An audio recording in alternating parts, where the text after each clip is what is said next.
Hello everyone, Jeff here. So today is October 31st, which is a day to celebrate. To celebrate Halloween. And we do that on the last day of October every year. But on this particular October 31st, 2018, there is yet another reason to celebrate.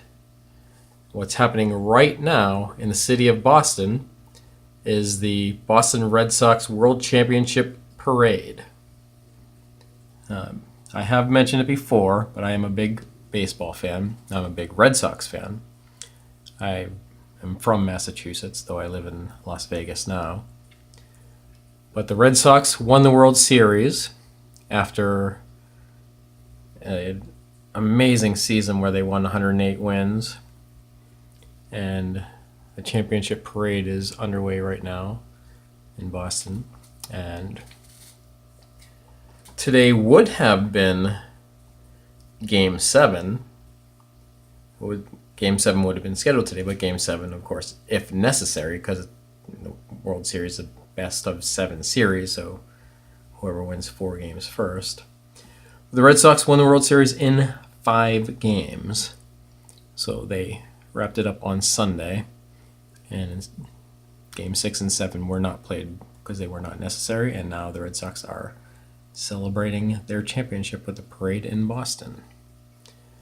And some of you, probably a good majority of fish keepers, the fish fam, may associate in some way fish keeping with tacos. And that's because, I'll show it over here. See this sticker, Aquarium Co-op.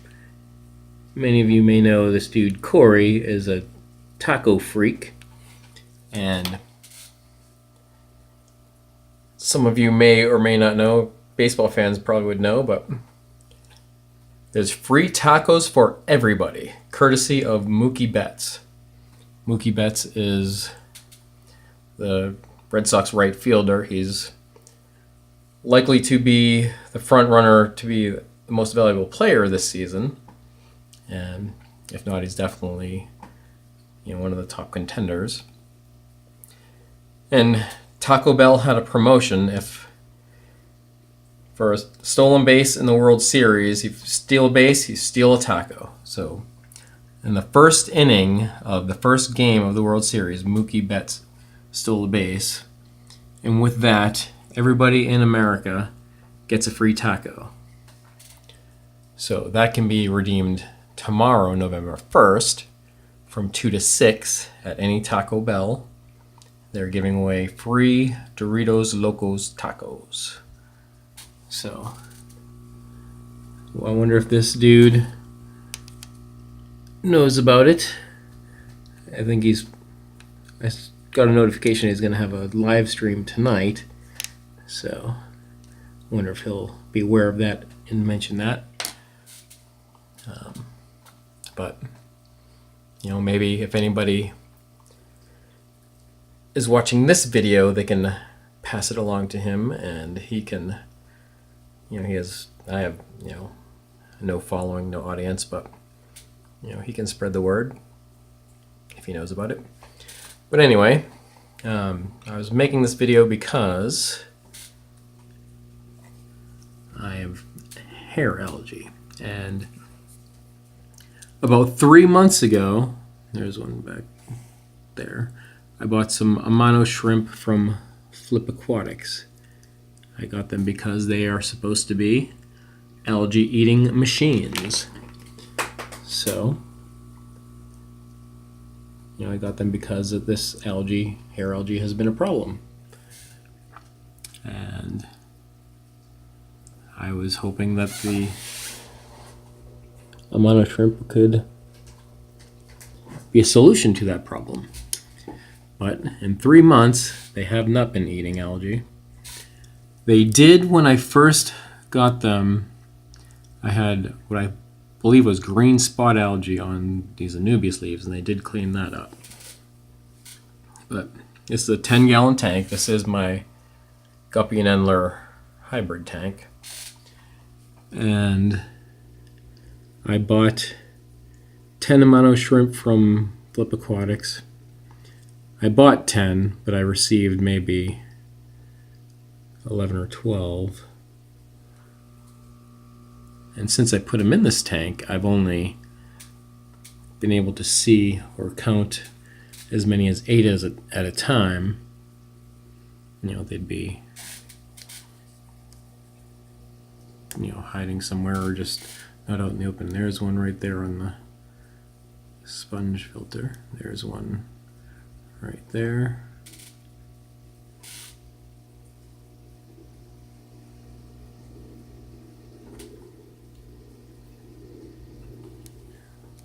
There's one right there. It was right there. Where is it? Yeah, right here. There's one right there.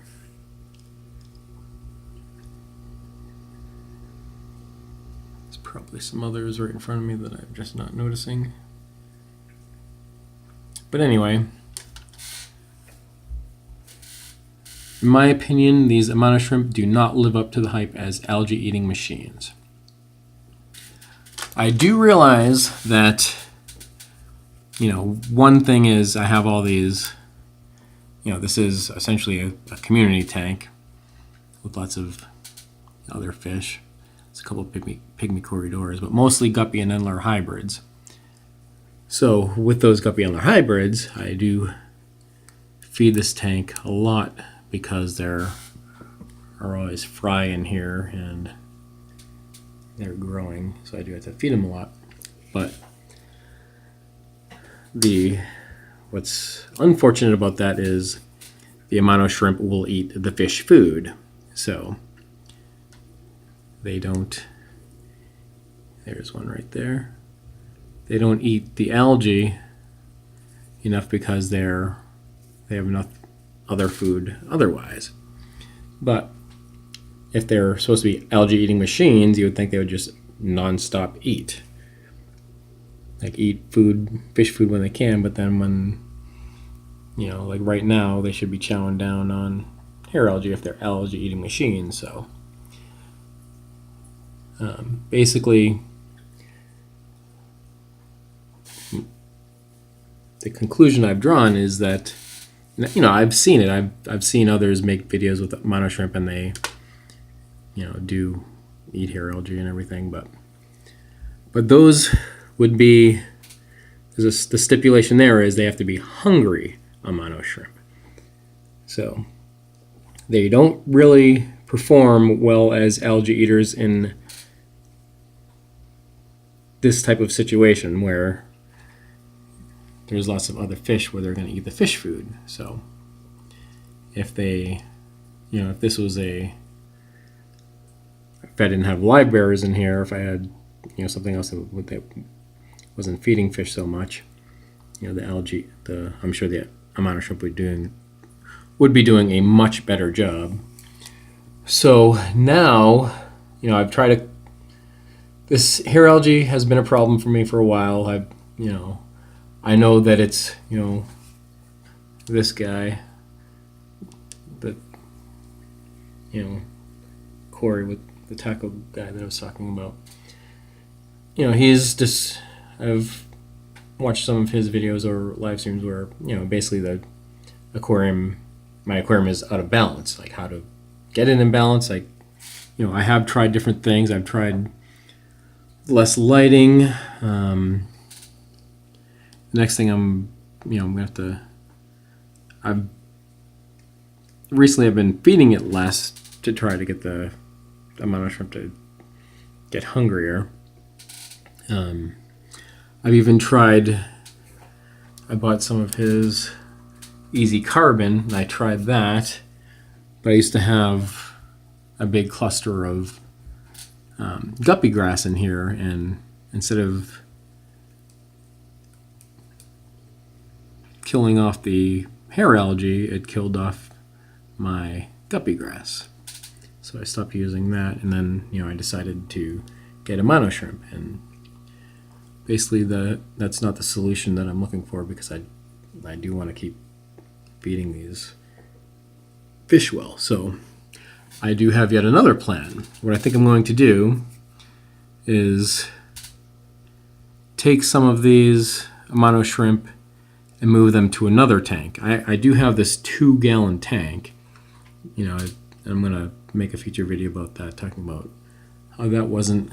I kind of used it as an experiment with some guppies,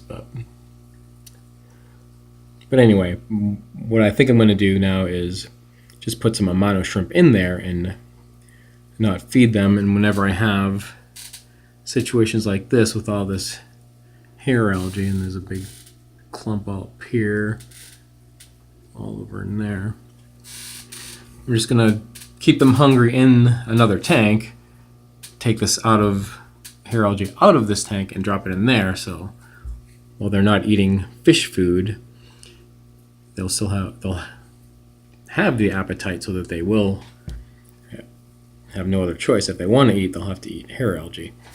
It's kind of like this dude, he's also the analogy master. If this was one food source for them, if they have a better food source, they're gonna something they like better, like they're gonna eat the candy bars if they have candy bars rather than the apple. I remember Corey making some kind of analogy like that before, but you get the point. So one thing, just based on my experience here, as far as Amano shrimp being algae eating machines, it's under certain circumstances. So it's not,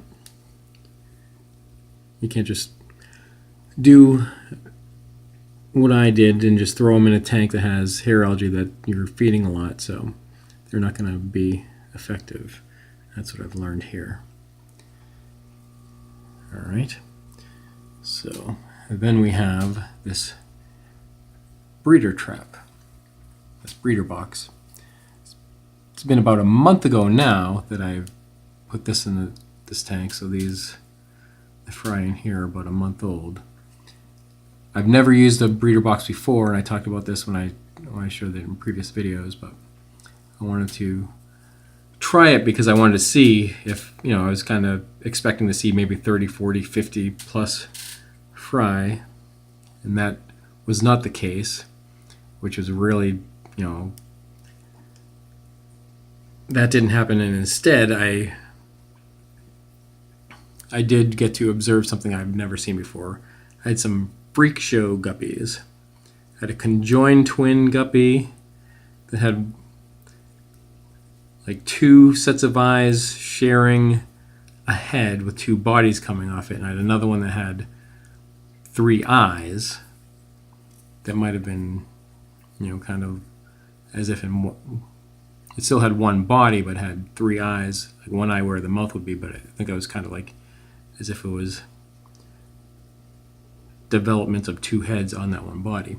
Those died within a few days, but it was just, for the purpose of doing this, I wanted to see if they would have, how many fry they would have to fill it up. Because whenever I have live bearers before, I just let them have, just out in the open. So I would expect a lot of them to get eaten. There's lots of cover, so some would hide, but a lesser percentage would survive. And I thought maybe I'd just see like a bunch of them, but the one time I tried it, it was just a weird situation. But what remains in here now, I believe there's 9 fry in here, and they seem to be growing. They're about a month old now, so they're kind of smaller than they should be for a month if I compared to others that I would see just out in the open. I probably haven't been feeding it as much as I should have, just once a day, where when they're out in the open they can just like graze constantly. So, this was kind of an experiment there. But I'm going, once I can, I'm going to keep them, since I've already started with this experiment, I'm keeping them in here until I can sex them for sure. Because I'm going to do some moving where I'm going to move some guppy endler hybrids to my 3.5 gallon Neocaridina shrimp tank. Because I want to, just put a few in there. So I might select some out of this group. So yeah. And while we're here, let's check out some of these cool looking guppy endler hybrids. There's the ribbon tail type one. That's more is a guppy endler hybrid, but it has more of a guppy tail, and it's pretty symmetrical how that two little ribbon strips in the middle there. There's lots of these. Actually, this is the original father. But there's lots like that are, yeah, like this one up here. I guess these would be black bar endlers, even though it's half endler, half guppy. And then there's these that look more like guppies, even though these are endler guppy hybrids. And then there is this type.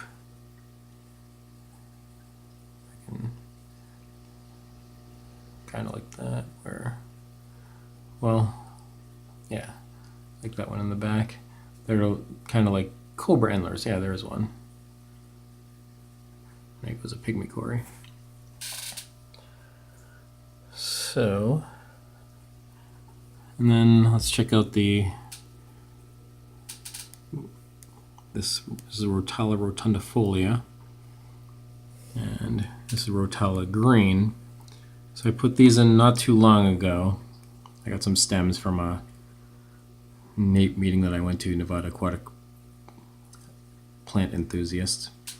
And so this one is growing pretty good compared to this one.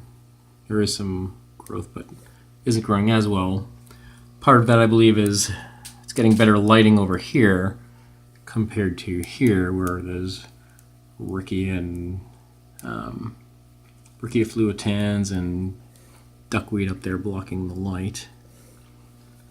And the jungle bell is pretty much doing the same since the last time I mentioned it. It hasn't, I mean, this was initially runners sent out, but they haven't sent out any more runners. All right. Well, that's it for now. And don't forget to, if you're able to get a free taco tomorrow, Taco Bell between 2 and 6. And that's it for now. And remember, I'm Jeff, and I enjoy fishies. Thanks for watching.